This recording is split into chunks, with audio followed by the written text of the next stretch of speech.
I'm back in Stoneham, Maine, working on the cabin. I've been here for the last several days with my nephews, Paulie and Kevin. Right now it's late in the afternoon, about 10 degrees. We have 16 inches of snow on the ground, and the sun actually is beginning to set.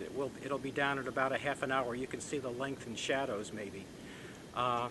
We brought the plywood up to the cabin site. We used an ATV, a four-wheel drive vehicle, which made the job much easier. And we have that work just about done. We've applied the deck, and soon we'll be erecting the timber frame, the posts and the beams, which will serve as the main skeleton of the structure.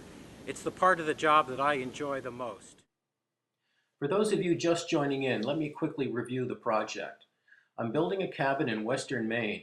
I bought 5 acres on a hillside about 18 miles due east of Mount Washington.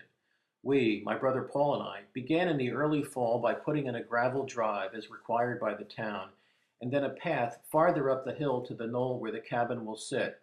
First, we laid out the cabin perimeter in chalk line to give us a sense of how it would fit on the hillside. That's my brother Paul in the photo. Next, we dug holes for the concrete posts that would support the cabin. We ran into problems because of a high water table just as the weather was turning colder, much colder. I brought in a local excavator to speed up the work, and we successfully set the precast concrete posts. The step after that was framing the floor, which is a matter of building girders that span the concrete posts and connecting those girders with joists, floor joists. This is about where things stood when I arrived this week with Paulie and Kevin and a couple of their friends. We set about putting on the subfloor. I'm fortunate to have a brother and nephews who are so willing to dive into this project. Paulie, in the left of this photo, is a motorcycle mechanic. He's the youngest. Kevin in the middle is a mason, and he is one of those minds that is able to see shapes in space and methodically work through a construction project. Andrew now is back at Camp Lejeune in North Carolina, where he's a Navy corpsman. He'll be back from time to time to help out. Am I a lucky uncle or what? When we arrived a few days ago, the job was to bring the plywood for the subfloor up from the roadside, where it was delivered by a lumber truck. Nailing the subfloor to the joists gives the cabin visible dimension, as you can see here, and makes progress exciting.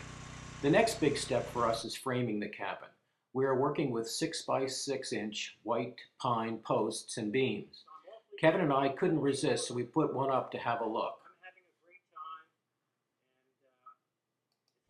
So I'm awfully glad that you're following along on this project. I'm having a great time, and it's great to hear from readers who are following the blog. Please keep sending your questions and your comments. Talk again soon.